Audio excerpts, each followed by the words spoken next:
Hey everyone, this is Kevin with Map Practical. So today I'm just going to go over a quick intro to the Advanced Cartographic Design Logos lab and a little bit of an introduction into Illustrator. So I'll go ahead and start Adobe Illustrator. Wait for a second, there it is. Okay, so when it comes up, it kind of gives you this new home screen. I usually go to Create New. If you know you just want to do a letter, you can do that, but I'll go Create New. It gives us some options. Over here, it might come in as points, depending on what you had. I usually go with inches, so I know what I'm dealing with. So there's inches, so it's an 8.5 by 11 page, and you can do it in portrait or landscape. We'll go with landscape. CMYK color, that'll work, and then a high raster effects, 300 DPI. That's good too. So we'll hit create there, and there it gives us a page. So this is a 8.5 by 11 page in landscape format. When Adobe Illustrator first opens, it might kind of be in the essential workspace up here. There's a drop down. There's different ones like automation, right? I tend to go to printing and proofing. That gives me a good start, so it gives me a nice selection of the base colors, the swatches, right? You've also got the different palettes for color and so forth. So all these over here are called palettes. There are some extra palettes inside of here. You've got your stroke palette, gradient, don't use that too often. Separations, preview, that's if you're going to be moving to a 4-color press. Appearance, transparency, and then there are some other ones that I want. Up here there's a menu bar, right, with a file and a save as, all those type of things. Different editing possibilities, working with objects, types, different selections, effects, so you can use raster effects on your vector artwork. Different ways of viewing your artboard, but maybe the most important is the window, and this is where we can find extra tools. So we definitely want to get our layers. Layers is probably the most important. You can undock things and then stuff them back in there. Probably one of the most important ones. So I'm going to use Control minus just to make things a little smaller, give me some room for my palettes over here. Layers are super important in cartography. This is where we're going to store all the different elements and how we affect their visibility and their hierarchy on the map. And then the other one for this map that's really important, or this assignment, is going to be type. So down here under type, there's character. So we'll go ahead and get the character one, and we'll hide the rest. Sometimes paragraph is helpful and stuff, but we won't need it today. So there we go. And then over here are tools.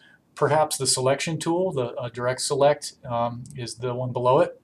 The hotkeys always come up when you hover over them. So if you hover over this, it says direct selection tool A. So if I hit A, then I'll have that tool for the selection tool here. If I hit V, then I'll have that tool, right?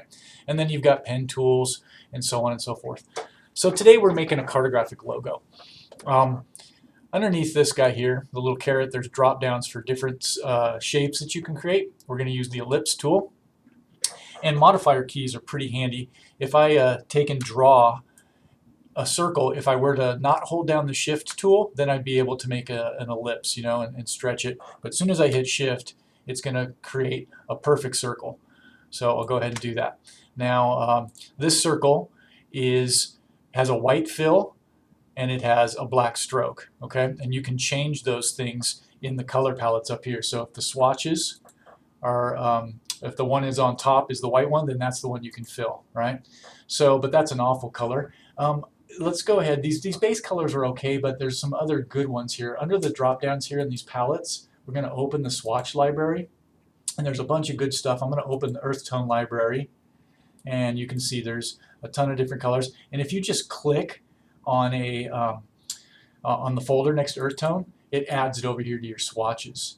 So now we've got some different colors. So with this selected, I'm going to go ahead and give this guy a nice fill like that.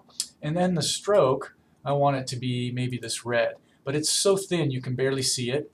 So if I can go over here, I can increase the weight of my stroke. So I'll just bump this guy up. You could also do the drop down and pick a big one. I think when I was working on this before, I went with 30. So you can also type it in. So there you go. Cool. And then if I wanted to make it a little bit bigger, I could grab the corner, and this is just with the selection tool, and hold down Shift again so that it is done proportionally. If you do it without holding down the Shift, you can really stretch things and make it oblong and kind of mess it up. So my idea for my logo, I came up with a new company called Cartographic, right? Or Capital Cartography.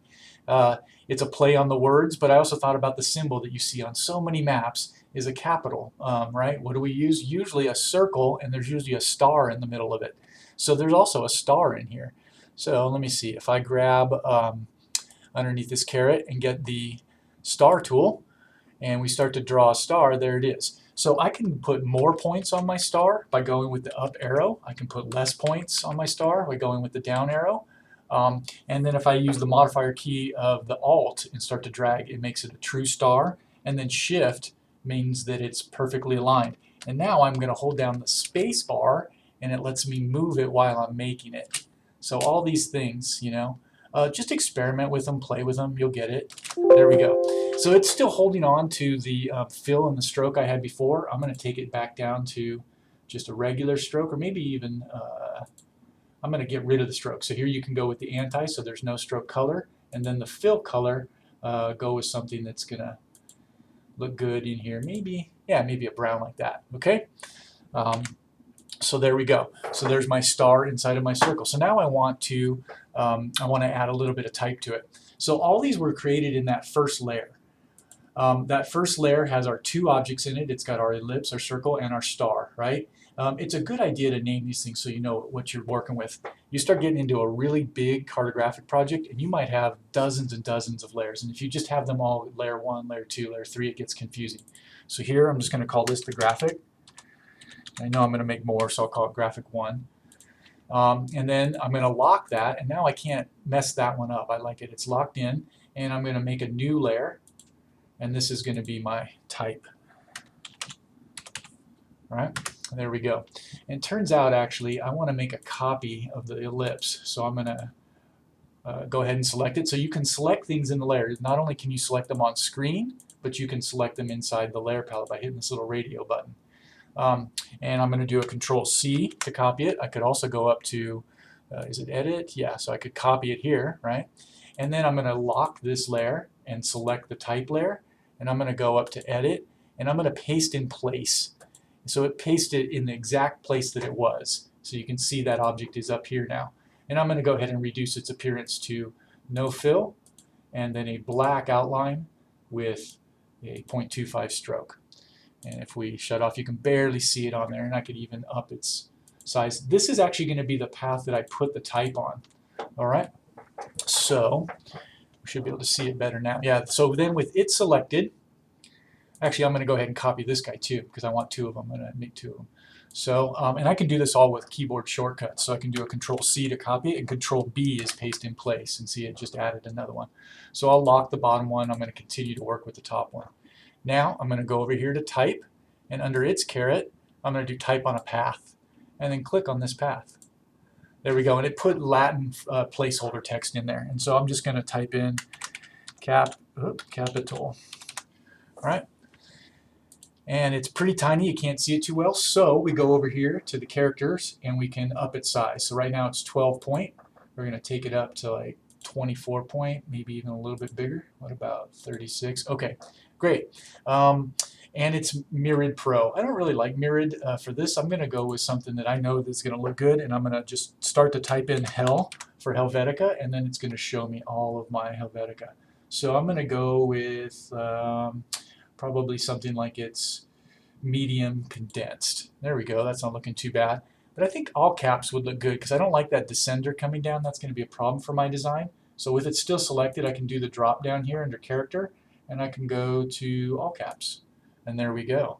All right, so and now I can actually move it along this path. So you can grab it by the side. This one down here would let me rotate it to the inside. See, now it's upside down, so I can move one to the bottom, but I want it up where it is. I can Control-Z to get out of it, but I want it just inside of this guy.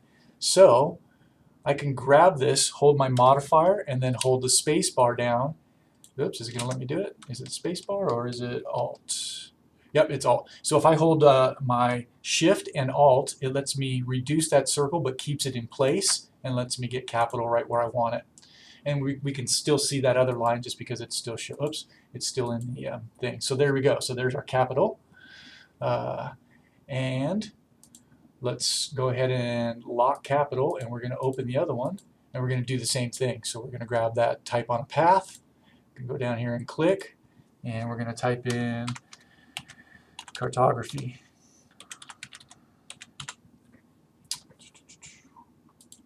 Great. And now we're going to have to move it around a little bit. So I'm going to first grab here and get it to the inside. Yes. Good. And then move it down, get it where I want it. And then I'm going to hold down my Shift and my Alt and expand it out until it fits in perfectly. Great. And then if it's too big, see, it also is expanding the type, so we can reduce the type, take it down 1 or 2. Great. And then I can keep pulling it around until I get it lined up just right. Boom, capital cartography, logo in a box, just like that.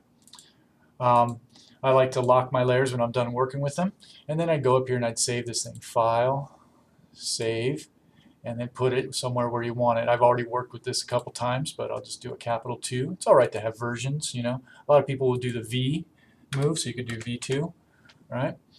And then save it as an Illustrator document. It'll come up with some of these. I go with the defaults for now. PDF compatible is fine. And there we go. So that's my first one. So maybe you have another idea, though. Maybe that's too simplified for you. Okay. The first thing I can see on it that I'd like to do is I think I'd like both of my pieces of type to be a different color. So I can go, type is only in fill. You can put a stroke on it, but its default is a fill. And so I'm going to add perhaps, I like that better. So you just click on the swatch that you want it. One thing I could have done, just so you know, if this was still black type, I could have gotten my eye tool over here, which is the eyedropper, and I could have clicked on it. When you hover over type, a little T will come by it, and so now it just gave that same color. So you could recreate it. So I like that. And then Control S just saves it again.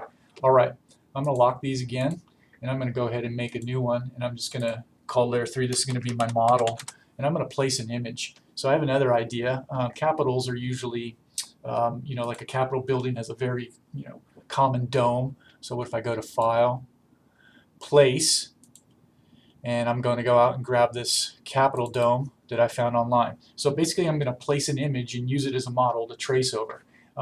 If you click once, it will make the Capitol as big as the image is. Okay, and I know in this case it'll go off the page, but if you click and hold and drag, it'll place it in the box that you create. So there you go. All right, so let me zoom into this guy. I'm holding down Control Spacebar to give me the zoom, and then I'm going to lock this model. So now this image is in here, and I don't want to mess with it. I just want to use it for creation purposes. I'll put another layer over here. This is going to be my graphic 2. Cool. And yeah, let's think about how I want to make this guy go. So I don't mind that color right there, and let's get that ellipse tool again, and I'll just start by trying to make this little ellipse right here. And you can hold down the space bar, will let you move while you're creating. So get it a little thinner, try and make it a little oblong, a little wider, move it. And it doesn't have to be perfect, you know, I'm just trying to figure it out. Right, cool. And then I'm going to use my A tool to get my direct selection and just select just that node and hit delete. Okay, so there we go. So I have a half of an ellipse right there. Cool. And then what about I could also use my pen tool. Oh, that's the curve, so I'm going to get this pen tool, and you could just hit P to get that, and you could grab that corner from it. Let's see if it's going to allow me to do it. Maybe, there we go. So I'll go out here, and just grab all these corners, just tracing over the top of it.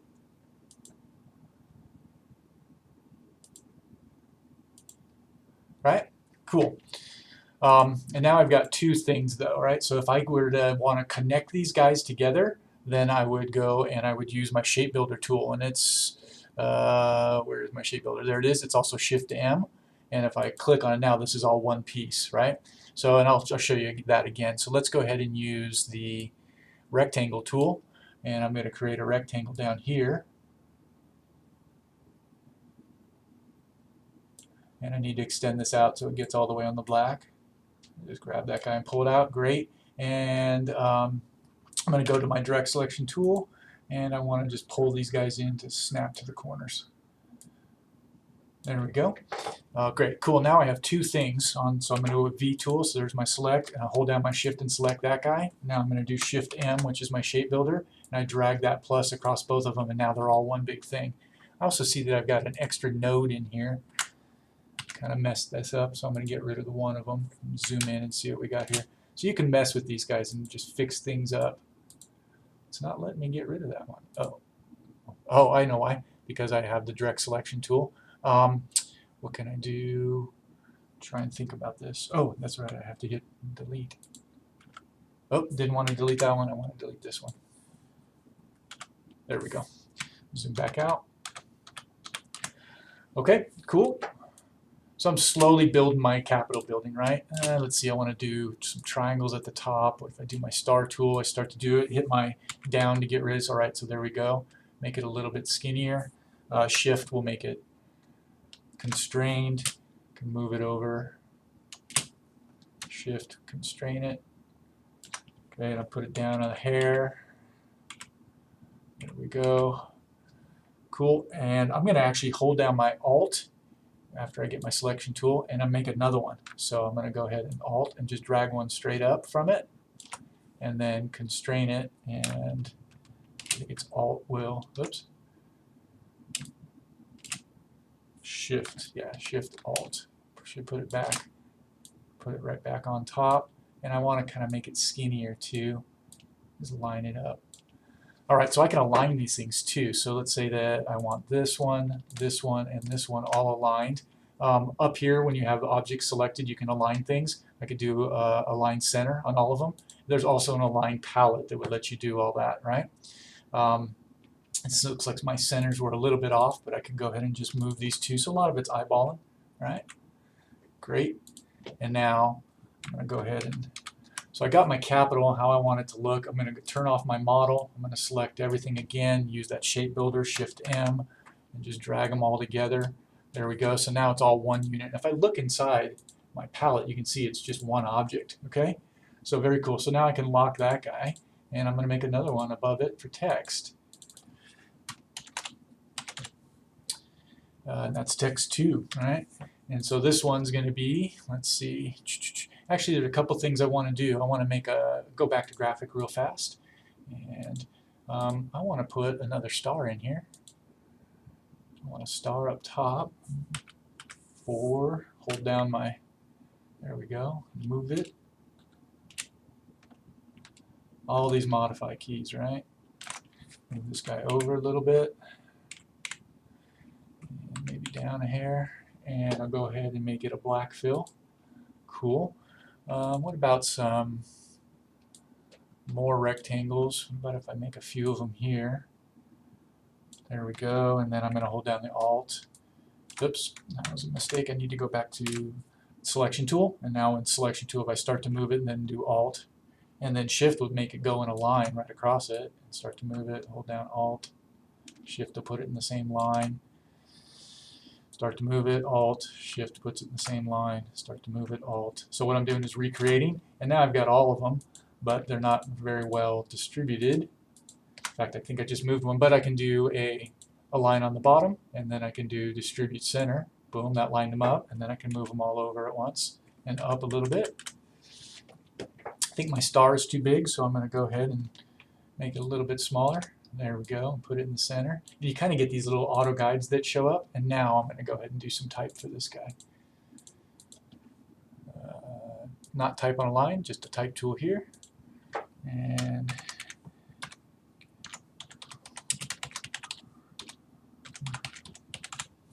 obviously way too big, but no big deal. We can make that smaller. Go over here, and let's say, what if we take this down to like 14? Okay, cool.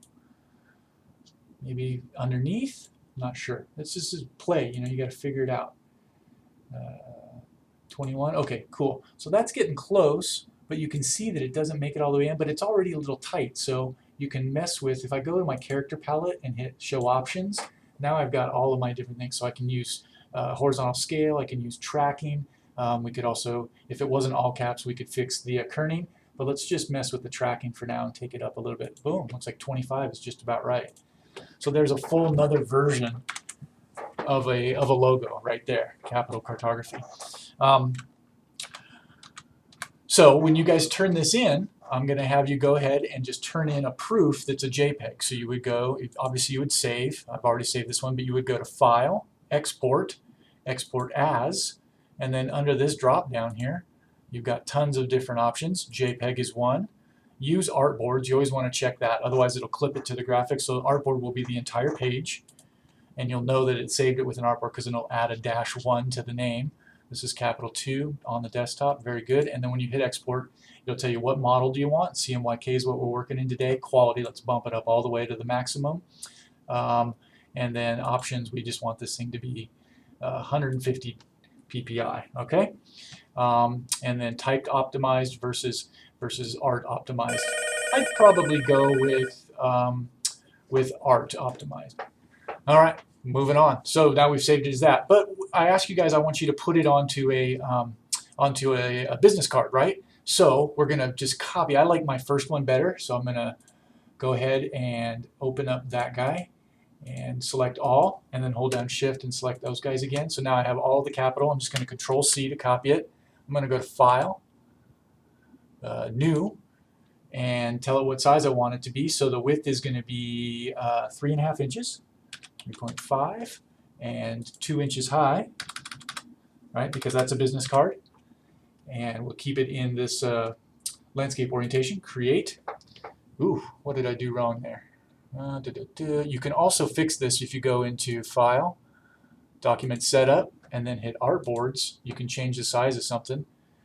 Oh yeah, so for whatever reason my 3.5 inches didn't sit, so it's 2 by 11 now, so 3.5. That was a teachable moment. And then if you just hit enter, it should accept it. There you go. And then if you hit one of the selection tools, it'll get you out of this. There we go. So now we're on it. All right. And so now I want to paste. So I'm going to go ahead and I can just hit Control V to paste things, but it's way too big, right? So you can see the card is just massive. It put everything into layer 1, all of my pieces, right? If I would have told it paste remembers layers, then it would remember the layers that I had. But this is okay. If you grab the edge and hold down Shift, it will reduce everything proportionally, but that can give you some interesting problems. A better way to do it would be to right click and go down to Transform and then Scale, right? And move this out of the way, and then tell this thing I want it to be, let's just say 20% of the size that it was, and scale strokes and effects. Okay, and then if you hit the preview, you can see it kept everything proportioned, so the text, the type, everything was fine. And say OK, and then we're going to go ahead and zoom in and then move this bad boy maybe up to the corner. And now you have all this nice white space to lay out the name of your company, your contact information, phone number, email. And then this is what you will save as a TIFF in the same fashion. File, Export, Export As, and instead of a JPEG, we're going to go for a TIFF, tagged image format, use the artboards, export, and in this one, CMYK high 300 DPI. Okay? I always like to embed the profile, that's the color profile, so that the colors retain what you expected them to be in. All right, so that's a quick little tutorial on how to make a logo in Illustrator. If you have any questions, let me know, and if you like the channel, please subscribe and hit like on the video. Thank you.